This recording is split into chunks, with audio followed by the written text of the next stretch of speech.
jóvenes, continuamos con nuestra clase de química. El tema que vamos a tocar es teorías atómicas. Bien, acá tenemos un par de gráficos que nos hacen referencia al capítulo de hoy. Por ejemplo, el gráfico de la derecha nos hace referencia a un átomo, ¿no? El núcleo atómico, los electrones en la nube electrónica. Y este gráfico que vemos al lado izquierdo nos da la idea del principio de dualidad de la materia. Ahora vamos a hablar un poco más adelante.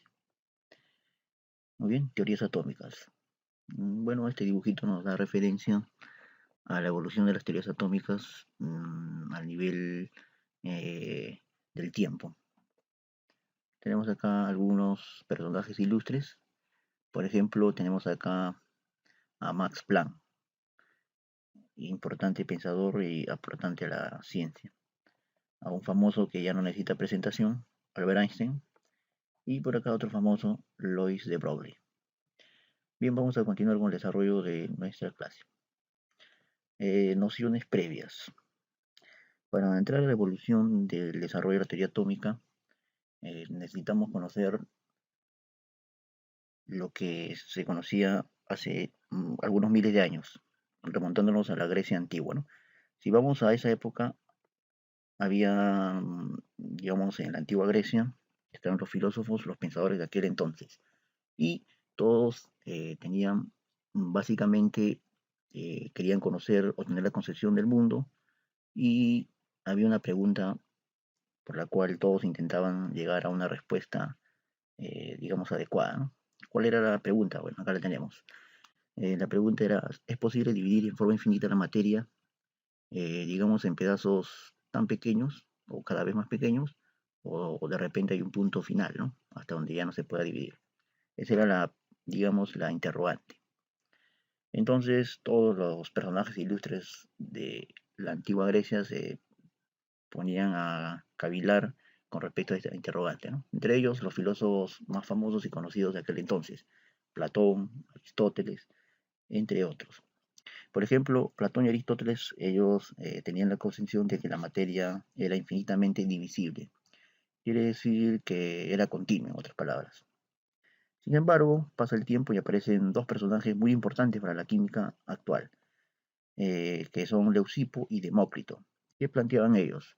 Planteaban que la materia se podía subdividir en forma continua, pero hasta un punto determinado. Ese punto en el cual si se seguía dividiendo, la materia se destruía, entonces ellos lo llamaron átomo, el punto límite de la división de la materia, ¿no? Entonces ellos también decían que había distintos tipos de átomos. Por ejemplo, había algunos redondos, otros lisos, otros irregulares, otros torcidos, y que esta diversidad de forma daba origen a diferentes tipos de materia, la diferente constitución de la materia que ellos podían apreciar, obviamente en su mundo conocido. Tenemos acá un ejemplo gráfico que nos da más o menos una idea de la concepción que ellos tenían, ¿no? Por ejemplo, tenemos acá la materia, bueno, en este caso una manzana, la dividimos por la mitad, la cuarta parte, la octava parte, y así, si seguimos haciendo esa división, va a haber un punto que si seguimos dividiendo vamos a destruir la materia. Entonces a ese punto que ya no tenía división, ellos le llamaron átomo. Recuerda que átomo, como ya hemos visto en clase, viene de dos voces griegas. El prefijo a, sin, tomo, significa división, ¿no? Aquella partícula, aquella parte de la materia que ya no posee división. Muy bien, vamos a ver la evolución de la teoría atómica. Básicamente lo vamos a concentrar digamos, cinco características, cinco teorías, digamos así, ¿no? En forma práctica. Vamos a empezar por la primera. Tenemos acá un ejemplo ilustrativo que nos da la evolución, un gráfico, ¿no? Por ejemplo, tenemos la primera que vamos a analizar, la de John Dalton, ¿no? Luego tenemos la de Thomson, de Rutherford, Bohr y por último, en este caso, Schrödinger. Veamos la primera, tenemos la teoría atómica de Dalton. Esta teoría atómica más o menos se la postuló entre los años 1803 y 1808, donde la concluyó y es por ello que se coloca esa fecha. Muy bien, ¿qué es lo que plantea John Dalton? Bueno, diseñó su teoría, como ibas a explicar, varias observaciones experimentales que él ya obviamente había sostenido, ¿no? A ver, por ejemplo, ¿qué ideas tenía él, ¿no? en su planteamiento. Vamos a ver, la primera es la siguiente. Cada elemento se compone de partículas extremadamente pequeñas llamadas átomos. Y estas eran, digamos, esferas compactas. Más o menos, digamos, él tomó o revivió la concepción que tenían Leucipo y Demócrito. Segunda observación, que todos los átomos de un mismo elemento son idénticos.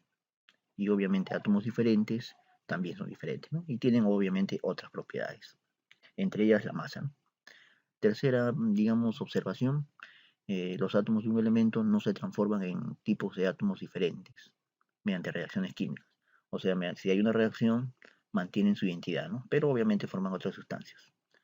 Entonces los átomos no se crean ni tampoco se destruyen en las reacciones, ¿no? Simplemente conservan su estado original. Cuarta observación, dice se forman compuestos cuando se combinan átomos de más de un elemento. Un compuesto dado siempre tiene el mismo número relativo y clase de átomos. Por ejemplo, si combinamos oxígeno e hidrógeno, podemos formar de repente agua, alcohol o de repente otra sustancia, ¿no? Bueno, él como dice que cada átomo tiene una identidad específica, por ejemplo acá, ¿no? Digamos oxígeno, hidrógeno, nitrógeno, carbono, etc. Tenemos ahí la imagen que retrata a nuestro amigo John Dalton. Muy bien, vamos a la segunda teoría atómica. Antes de hablar de la segunda, hablemos un poquito más de Dalton. Su teoría atómica tuvo, digamos, aceptación hasta, digamos, un buen tiempo, más o menos 100 años, ¿no? Porque recién la segunda teoría atómica en este caso de Thomson, aparece en el año 1904. En esos 100 años, digamos que la ciencia tuvo, digamos, una evolución en su desarrollo. Bueno, hubo experimentos, digamos, debido al uso de la electricidad y otros componentes más, otros descubrimientos. Entonces se empezó a, digamos, a generar otros instrumentos en los cuales se podía observar la materia en una forma, digamos, más amplia, y es por ello que el estudio empezó a acelerarse. Y obviamente aparecen nuevas teorías atómicas. Muy bien, vamos a hablar de la teoría de Joseph Thomson, JJ Thomson. Básicamente a finales del siglo XIX, o sea, más o menos alrededor del año 1900, debido a las experiencias observadas de los fenómenos eléctricos. Fenómenos eléctricos, por ejemplo, la radiación, etc. Se empezó a sospechar que la materia no era indivisible, ¿no? Hasta el punto del átomo. O sea, quiere decir que había más divisiones. Bueno, y esto lo confirmó Joseph Thomson, ¿no? En sus experimentos. En la fecha de su tiempo de vida, ¿no? Dice, para ello se hizo un estudio con los rayos catódicos. Entonces, hablemos un poquito de los rayos catódicos. Los rayos catódicos básicamente es radiación que se va a producir en un tubo, digamos, específico, en los cuales se conecta una corriente, ¿no? Y se llama catódicos porque obviamente llegan al cátodo, ¿no? Que es el polo negativo, y es ahí donde se producen estas pequeñas luminosidades. Y eso le permitió estudiar, digamos, a los científicos el átomo a mayor escala. Entonces, las observaciones de las propiedades de los rayos catódicos sugirieron que la radiación consiste en una corriente de partículas de carga negativa, que ahora nosotros llamamos electrones. También Thomson descubrió la relación entre la carga eléctrica y la masa de un electrón, empleando el tubo de rayos catódicos, ¿no? Otra vez acá aparece el tubo de rayos catódicos. O sea, es un instrumento muy importante para aquel entonces, ¿no? Más adelante vamos a ver un gráfico. Ahí está, ¿no? Entonces él logró encontrar que la relación entre la carga del electrón y su respectiva masa era aproximadamente 1,76 por 10 elevado a la octava potencia. Unidades Coulomb sobre gramo. Coulomb, unidad de carga, gramo, unidad de masa, ¿no? ¿Qué más? Este modelo se hizo muy popular, o sea, el planteamiento de Thomson se hizo muy popular y o fue muy conocido como el budín de pasas o pudín de ciruela, ¿no? Por, digamos, una semejanza al tradicional postre inglés. Bueno, acá tenemos más o menos un gráfico que nos asemeja a su postulado, ¿no? La esfera, digamos, es el átomo, que es de carga positiva, e incrustada en su, digamos, en su superficie están los electrones, ¿no? Que son negativos. Ahí tenemos una imagen que nos hace referencia a JJ Thomson. Muy bien, entonces, sirviéndose de la evidencia experimental, de la experiencia en los experimentos, entonces caracterizó al átomo de la siguiente forma, ¿no? Primero que era una esfera maciza eléctricamente neutra. Quiere decir que la suma de carga negativa con la carga positiva tiene que dar cero. Y su radio aproximado es 10 a la menos 10 metros, ¿no? A esto le llaman un angstrom. Segunda, digamos, característica, la carga positiva está repartida de manera más o menos uniforme por la esfera, o sea, en el contorno. El átomo contiene corpúsculos cargados negativamente, o sea, en otras palabras, los electrones, que aseguran la neutralidad. O sea, estos corpúsculos que él logró descubrir, digamos, se distribuyen en el contorno, ¿no? Si recordamos la figura anterior, es una esferita con las bolitas externas, ¿no? Las bolitas externas son los electrones y son negativos. Estos corpúsculos son los mismos para toda la materia, o sea, toda la materia presenta esos pequeños corpúsculos, que ahora le llamamos nosotros electrones. ¿Qué más tenemos acá? Dice, cuando el átomo está en equilibrio, hay n corpúsculos dispuestos regularmente en anillos dentro de la esfera de carga positiva. Estos justamente le van a permitir equilibrar la carga del electrón, bueno, del átomo para que sea obviamente neutra. La masa del átomo está repartida en forma uniforme también. Ahí está, lo que había mencionado hace unos instantes, ¿no? Tenemos acá un esquema de un tubo de rayos catódicos, ¿no? Por acá algunos elementos, ¿no? Por ejemplo, acá está el cátodo. Por acá tenemos, digamos, un agujero de colisión, o sea, por donde va a atravesar el haz de luz, o en este caso radiación. Acá están los rayos catódicos de la cara del tubo, donde se va a poder apreciar, ¿no? Un punto verde. Y por acá tenemos el ánodo. Cátodo negativo, ánodo positivo, ¿no? Este es el famoso tubo de rayos catódicos. Ahí está lo que estaba mencionando acá. Dice, dichos corpúsculos son los mismos para toda la materia y por acá contiene corpúsculos cargados negativamente que aseguran su neutralidad. Acá están, ¿no? Estos son los corpúsculos. Esos corpúsculos van los electrones. Y obviamente la carga de la esfera es positiva. Ahora, cuando se hace este pequeño experimento, o sea, se manda el enlace de rayos catódicos, entonces ellos van a llegar a la superficie del átomo y digamos que esta radiación choca con algún electrón y hace que él salga. Por eso se decía que se consideraba una, digamos, una radiación negativa, ¿no? De carga negativa. Eso es lo que plantea nuestro amigo J.J. Thomson. Pasa un poco el tiempo y ya evoluciona la teoría atómica con nuevos estudios y aparece la tercera teoría atómica de Ernest Rutherford, año 1911. Entonces, para ese entonces ya se conocía de repente algunos principios planteados, como por ejemplo la teoría mecano-cuántica de Planck y también la teoría de, digamos, de Albert Einstein, ¿no?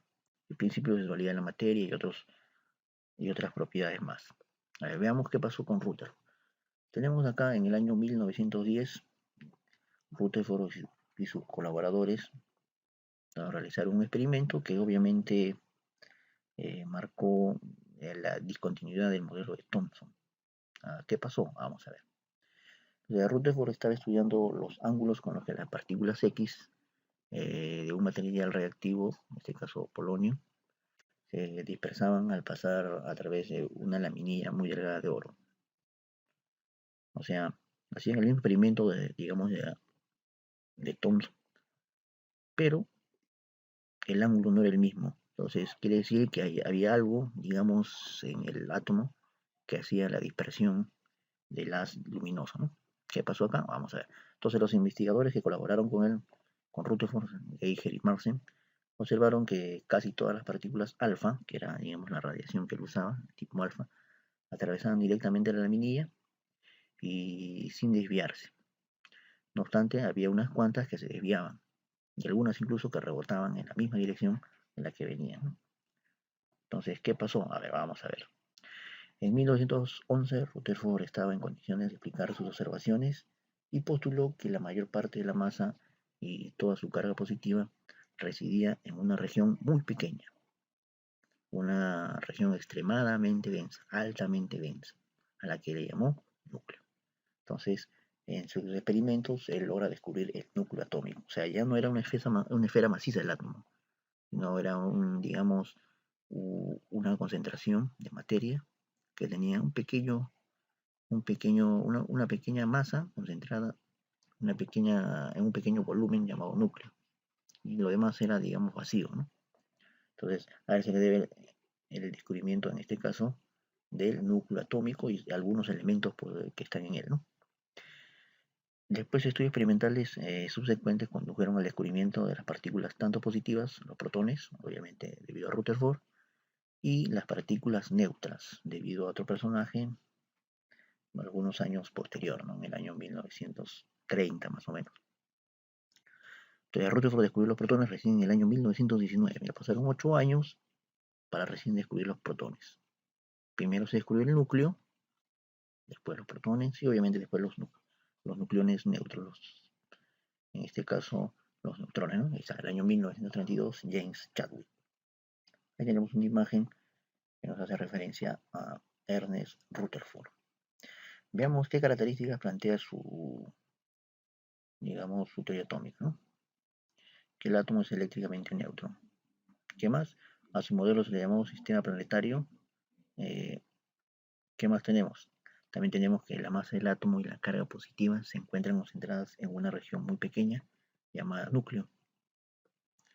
Los electrones son partículas negativas que se mueven alrededor del núcleo en trayectorias circulares y concéntricas.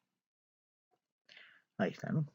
Tenemos acá, en este caso, un esquema que hace referencia, ¿no? Se le llamó básicamente sistema planetario porque acá hay un elemento que hace referencia al Sol y en torno a él están girando los electrones como si fueran planetas alrededor de él, ¿no? Bueno, también logró descubrir una proporción entre el diámetro del núcleo y el diámetro del átomo, ¿no? Básicamente la relación fue el diámetro del átomo es 10.000 veces el diámetro del núcleo. También su volumen, el volumen es 10 a la 12 veces el volumen del núcleo. Ahí está, ¿no? Un volumen del átomo, un volumen del núcleo. Muy bien, avanzamos con la cuarta teoría atómica, la teoría atómica de Bohr, año 1913. Entonces, ya para este año, Max Planck había planteado digamos, la teoría cuántica de la materia, ¿no? Y otros personajes más ya también habían hecho sus aportes. Muy bien, a ver, vamos a ver. Entonces, el primero, Max Planck, ya había explicado mediante su teoría cuántica que la física clásica no podía explicar los fenómenos que sucedían a nivel atómico, ¿no? O sea, partículas más pequeñas. Según su teoría, la energía de los electrones no puede ser absorbida ni tampoco emitida en forma continua, sino en modo discontinuo. Ya esto le llamó paquetes, o en forma de paquetes, y le puso cuantos. Entonces, en el año 1913, Bohr aplica esta teoría de Planck para explicar el comportamiento del átomo, ¿no? Acá tenemos más o menos su planteamiento en forma gráfica, ¿no? Núcleo atómico, donde están encontrados los protones, en forma externa, girando los electrones en órbita, ¿no? Tenemos ahí la imagen de Niels Bohr. Vamos a ver los postulados, ¿no? ¿Qué postulados tuvo él? Primero, los electrones se mueven en órbitas fijas y definidas, de eso llamamos niveles, es decir, giran a una distancia determinada del núcleo. Mientras un electrón se encuentra en una órbita estable, no absorbe ni tampoco emite energía. Los electrones pueden saltar de más órbitas a otras. La cantidad de energía que gana o pierde el electrón es definida y se llama cuánto de energía. Ojo, ese es un dato muy importante. La energía que gana o pierde se llama cuánto de energía. Si salta de un nivel superior, absorbe energía. Ojo, de un nivel superior, obviamente a uno inferior, absorbe energía. Y si sucede lo contrario, libera energía. ¿Qué más tiene su postulado? Cada nivel tiene un número máximo de electrones. O sea, por cada nivel, por cada, digamos, órbita, hay cierta cantidad de electrones, ¿no? Una cantidad ya básicamente definida, que no puede superar, digamos, un nivel específico. Acá está un gráfico que nos hace referencia al tercer punto, ¿no? Si salta de más a menos, emite energía en forma de un fotón. Y si salta de menos a más, absorbe, digamos, un fotón. Acá está. Tenemos acá los niveles, ¿no? Niveles conocidos, el electrón que regresa es un estado basal. Estado basal quiere decir estado natural, ¿no? Absorción de energía, emisión de energía, ¿no? Quinta teoría atómica, digamos, se le conoce también como la teoría atómica actual o moderna, planteada por Erwin Schrödinger, año 1926. Muy bien, este modelo atómico se basa en la teoría o en el modelo de Bohr, ¿no? O sea, ya básicamente toma un simiente, tiene una base en el modelo de Bohr. Y también la teoría mecano-cuántica del átomo, que describe el comportamiento ondulatorio del electrón, ¿no? ¿Qué más? Considerando la dualidad de la materia. Ahí está lo que habíamos planteado en la imagen inicial. El principio de dualidad de la materia que dice que la materia se comporta tanto como partícula como onda, ¿no? Planteada por Louis de Broglie. Presenta los siguientes postulados. Postulado número 1. La energía de los electrones tiene un denominado valor llamado cuanto de energía. Segundo postulado. Los electrones no giran en órbitas circulares definidas. Se mueven en zonas, esta zona le llama nubes, que rodean al núcleo en forma de órbitas, donde es muy probable poder encontrar un electrón. Ahí está. Entonces se está moviendo en forma ondulatoria, ¿no? Debido a que la materia presenta ya dualidad. Está moviéndose a alta velocidad, ¿no? Onda electrónica, tenemos el núcleo electrónico, etc. Tenemos ahí una imagen de Erwin Schrödinger. Básicamente él plantea en su, digamos, teoría atómica una ecuación muy importante, se llama la ecuación, digamos, de Schrödinger, ¿no? Es una ecuación de segundo grado, una ecuación diferencial de segundo grado, que obviamente a la hora de resolver va a producir tres soluciones conocidas. Bueno, en realidad son cuatro, pero las tres que él pudo encontrar en este caso son los principios elementales para los números cuánticos, ¿no? El nivel, el subnivel y el orbital. Más adelante Dirac encuentra una solución más, que es el spin magnético, ¿no? Acá tenemos la segunda derivada con respecto a x, tenemos la función de onda, de x en la posición, 8pi m la masa del electrón, y h es una constante, la constante Planck. Y la energía, v es el potencial que se le aplica, y obviamente esta es la función de onda, ¿no? Entonces, eso se llama la ecuación de segundo orden, planteada por Erwin Schrödinger. Obviamente, como ya te había mencionado, estas van a generar los famosos números cuánticos. Acá está más o menos, en este dibujito, más o menos está la explicación del comportamiento doble de la materia, ¿no? El principio de dualidad de la materia, ¿no? Si observas, acá se comporta como onda y acá básicamente como partícula, ¿no? Doble comportamiento de la materia. Muy bien, ¿qué características tiene su, digamos, modelo atómico? Describe el movimiento de los electrones como ondas estacionarias, o sea, con ese desplazamiento que vimos en la imagen anterior, ¿no? Los electrones se mueven constantemente, o sea, no están estáticos, y además no tienen una posición fija y digamos que están en constante movimiento dentro del átomo. Entonces este modelo, ojo, no predice, o sea, no te dice que aquí va a estar la ubicación del electrón, tampoco describe cuál es la ruta o digamos por dónde va a ir. Básicamente solo establece una zona donde posiblemente o probablemente se puede ubicar al electrón. Entonces a estas regiones o a estas áreas donde se puede encontrar un electrón se le va a llamar, acá está, importante, definición orbital, orbital atómico. Los orbitales, ¿qué son? Bueno, básicamente son regiones donde se va a poder encontrar un electrón o se va a poder predecir que probablemente ahí exista un electrón y obviamente esos se van a presentar alrededor del núcleo atómico. Estos orbitales atómicos tienen diferentes niveles, obviamente también subniveles, y pueden definirse dentro de la nube electrónica. ¿Qué más tenemos? El modelo, ojo, no contempla la estabilidad del núcleo, solo se remite a explicar la mecánica cuántica asociada al movimiento de los electrones dentro del átomo.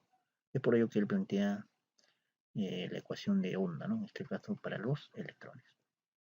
Muy bien, entonces, como hemos visto, básicamente los 5 modelos. Nos he hecho un resumen, porque obviamente estudiarlo a profundidad requiere de mayor conocimiento digamos, en definiciones físicas, matemática superior. Básicamente estamos haciendo un pequeño resumen, un pequeño esquema de postulados importantes en las definiciones. Tenemos acá un pequeño resumen histórico de la evolución, digamos, de las teorías atómicas. Para ello tenemos acá algunos aportes. Por ejemplo, en el año 1869, el ruso Dmitry Mendeleev hizo una publicación y obviamente incluía una tabla periódica, digamos, rudimentaria o primordial, ¿no? Fue la primera diseñada, un aporte importante en la química. Año 1879, William Crookes descubre los rayos catódicos, o sea, el que habíamos mencionado para el flujo de electrones. En el año 1886, Goldstein descubre los rayos canales. Bueno, acá hay una pequeña, digamos, de repente confusión, ¿no? Rayos catódicos, rayos canales. Los rayos catódicos básicamente se inician en el cátodo y obviamente terminan en el ánodo o van en esa dirección. Los rayos canales son en sentido inverso nada más. Es lo mismo pero en sentido inverso. Año 1895, Röntgen descubre los rayos X. Por eso que ya Thomson, Rutherford trabajaban con estas emisiones, los famosos rayos X, ¿no? Los cuales de repente nosotros podemos ver en la parte de medicina para apreciar órganos internos o de repente estructuras internas en el cuerpo humano o de repente en el de algún animal, ¿no? Para observar si ha habido de repente un hueso roto en un accidente, de repente en el cráneo, en la caja torácica, en la pierna, etc. Año 1896, Becquerel descubre la radiactividad natural. Ojo, no confundir radiactividad natural con radiactividad artificial, que es otra cosa.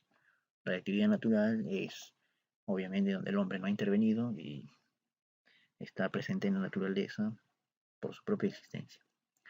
Año 1898, Marie Curie y su esposo, Pierre, descubren dos elementos importantes, el polonio y el radio, dos elementos muy radiactivos. Y eso lo lograron, digamos, encontrar al aislar una piedra, ¿no? La pechblenda, que es una sal de uranio. Gracias a ellos se llevaron el premio Nobel. 1900, acá está, nuestro amigo Max Planck propone la teoría cuántica de la materia, ¿no? Año 1905, el más famoso, de repente físico conocido hasta nuestros tiempos, Albert Einstein, publica un artículo que relaciona la masa con la energía, ¿no? Y ahí sale la famosa ecuación de la energía, ¿no? Energía igual a masa por la velocidad de la luz al cuadrado. Año 1909, Robert Millikan, ojo, esto es importante, establece la carga del electrón mediante su experimento de la gota de aceite. Recuerda que Thomson descubre el electrón y calcula la proporción de su carga con su masa, más no descubre la carga. El valor de la carga recién lo descubre Robert Millikan. Y obviamente establece este valor aproximadamente, ¿no? Nosotros usamos este valor por cuestiones didácticas. En realidad es un poquito menos, pero vamos a usar nosotros ese valor, ¿no? 1,6 por 10 a la menos 19 coulombs. Bueno, en realidad es menos 1,6 por 10 a la menos 19 coulombs, ¿no? Estamos considerando acá solamente el valor absoluto. Año 1932, ya habíamos mencionado, James Chadwick descubre los neutrones. Muy bien, a ver, vamos a ver problemas resueltos. Dice, los primeros que pensaron en el átomo como la división más pequeña de la materia, ¿quiénes fueron? Bueno, tenemos ahí 5 alternativas múltiples. Bueno, creo que con la teoría básica y viendo el dibujito que ya salió, ya tienes una idea de cuál es la respuesta. Dalton, Rutherford, Anaxímenes y Demócrito, Empédocle y Aristóteles, Leucipo y Demócrito, Platón y Descartes. Con la pequeña teoría que hemos dado, ya tienes la respuesta, ¿no? A ver, veamos la solución. Básicamente, quienes plantearon que la materia era divisible hasta cierto punto, viendo el dibujito, vamos a hacer memoria y vamos a darnos cuenta que fueron Leucipo y Demócrito, así es.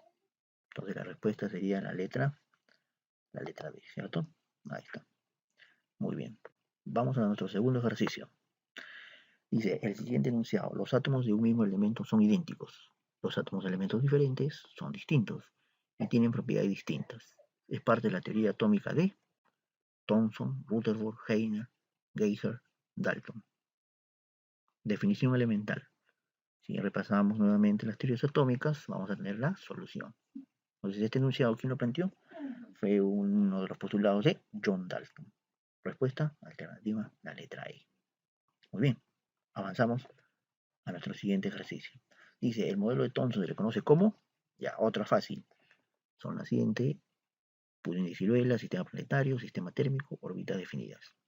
Ya, esta está fácil, ¿eh? Solución, ¿cuál es? Se le conoce como el budín de pasas o pudín de ciruela, ¿no? Alternativa, la letra B. Vamos a nuestro cuarto ejercicio. Dice, el modelo atómico de puntos suspensivos postuló que el átomo está formado por una región muy pequeña y compacta, carga positiva y extremadamente densa, llamada núcleo, además de otra casi vacía llamada nube. ¿Quién fue? Dalton, Bohr, Thomson, Rutherford, Sommerfeld. Veamos la solución. Dice algo bien claro acá. Si leemos acá arriba, dice, postuló que el átomo está formado por una región muy pequeña y compacta, de carga positiva y extremadamente densa. Ese es el dato. ¿Quién fue? Bueno, básicamente aquel que descubrió el núcleo atómico, o sea, Rutherford. Alternativa, la letra D. Ahora pasamos a un quinto ejercicio. Dice, la teoría de Niels Bohr tuvo como ayuda fundamental la teoría cuántica desarrollada por el científico. ¿Quién fue el que desarrolló la teoría cuántica? A ver, Thomson, Rutherford, Planck, Schwarz, Carlos V. ¿Quién fue? ¿Thomson? ¿Rutherford? Muy bien, repasamos la definición. Ah, fue nuestro amigo Max Planck, ¿correcto? Teoría cuántica, no te olvides. Alternativa a la letra C. Muy bien, ya acabamos con nuestros pequeños problemas resueltos. Ahora le corresponde a ustedes practicar un poco, revisar la teoría, repasar, leer un poquito y obviamente responder los ejercicios. No son tan complicados, simplemente es repasar, ¿no? A ver, la primera pregunta dice, el experimento de la laminilla de oro se utilizó en la construcción de la teoría de Thomson, Bohr, Rutherford, Einstein, Sommerfeld. Ya, está fácil, ¿eh? Segundo, el concepto de nivel de energía lo introdujo o lo introduce la teoría atómica de Bohr, Rutherford, Thomson, Dalton, Rydberg. Bueno, está sencilla. También ya la puedes responder. Tercera pregunta. Según Bohr, la cantidad de energía que gana o pierde el electrón es definida y se llama protón, positrón, cuánto de energía, cuánto de sabor, bomba de energía. También está en la definición. Pregunta relativamente sencilla. Vamos a nuestra cuarta preguntita. Dice, cuando un electrón pasa de un nivel superior a uno inferior, entonces, ¿qué pasó? ¿Cuándo sucede eso? Difiere, emite, absorbe. ¿Qué cosa? Un cuánto, ¿no? Difiere, emite, absorbe, repone, produce. Definición también, ¿no? Justo hablamos de un grafiquito. Repasa los grafiquitos y vas a poder responder a esta pregunta de forma, digamos, rápida, ¿no? Quinta preguntita. El modelo de Bohr se basa en el átomo de... ¿Qué átomo? Ah, esta es una pregunta de investigación. Las preguntas son todas facilitas excepto esta. El átomo de nitrógeno, de hidrógeno, lutecio, oxígeno, carbono. Ah, ya. Ahí hay que investigar un poquito más en esta preguntita. Preguntita 6. El modelo de Rutherford fue conocido como pudín de ciruelas, pudín de pecanas, esfera maciza, sistema planetario, sistema térmico. Ah, ya, entonces revisa la definición y vas a tener la respuesta, relativamente sencilla también. Muy bien, tenemos acá un grafiquito para la pregunta 7. Dice en el esquema, ese dibujito, se nota de energía, o sea, que hay una reducción de energía, oxidación, corrosión, emisión, absorción, ¿no? Entonces, es cuestión de revisar una de las teorías atómicas y ver ese dibujito qué está pasando, ¿no? Entonces, observas bien, repasas y básicamente vas a tener, ¿qué cosa? La respuesta, ¿no? Entonces, este capítulo es básicamente teórico, es cuestión de que tú repases, digamos, lo que se está explicando, obviamente para que puedas resolver los ejercicios, ¿no? Entonces, con esto ya básicamente estamos terminando nuestra clase y, digamos, debido a, en este caso, a la epidemia, bueno, la pandemia que tenemos, digamos, en cuestión, ¿no? Entonces recuerda que tenemos que respetar la medida de sanidad. Si vas a salir de repente a comprar o a algún lugar, necesitas tener las medidas de precaución necesarias, ¿no? De repente mascarilla, tal vez guantes, y respetar, digamos, la distancia, ¿no? Para de repente evitar contagios. ¿De acuerdo? Entonces, recuerda repasar, eso es lo más importante, repasar las definiciones. Muy bien, muchachos, muchas gracias.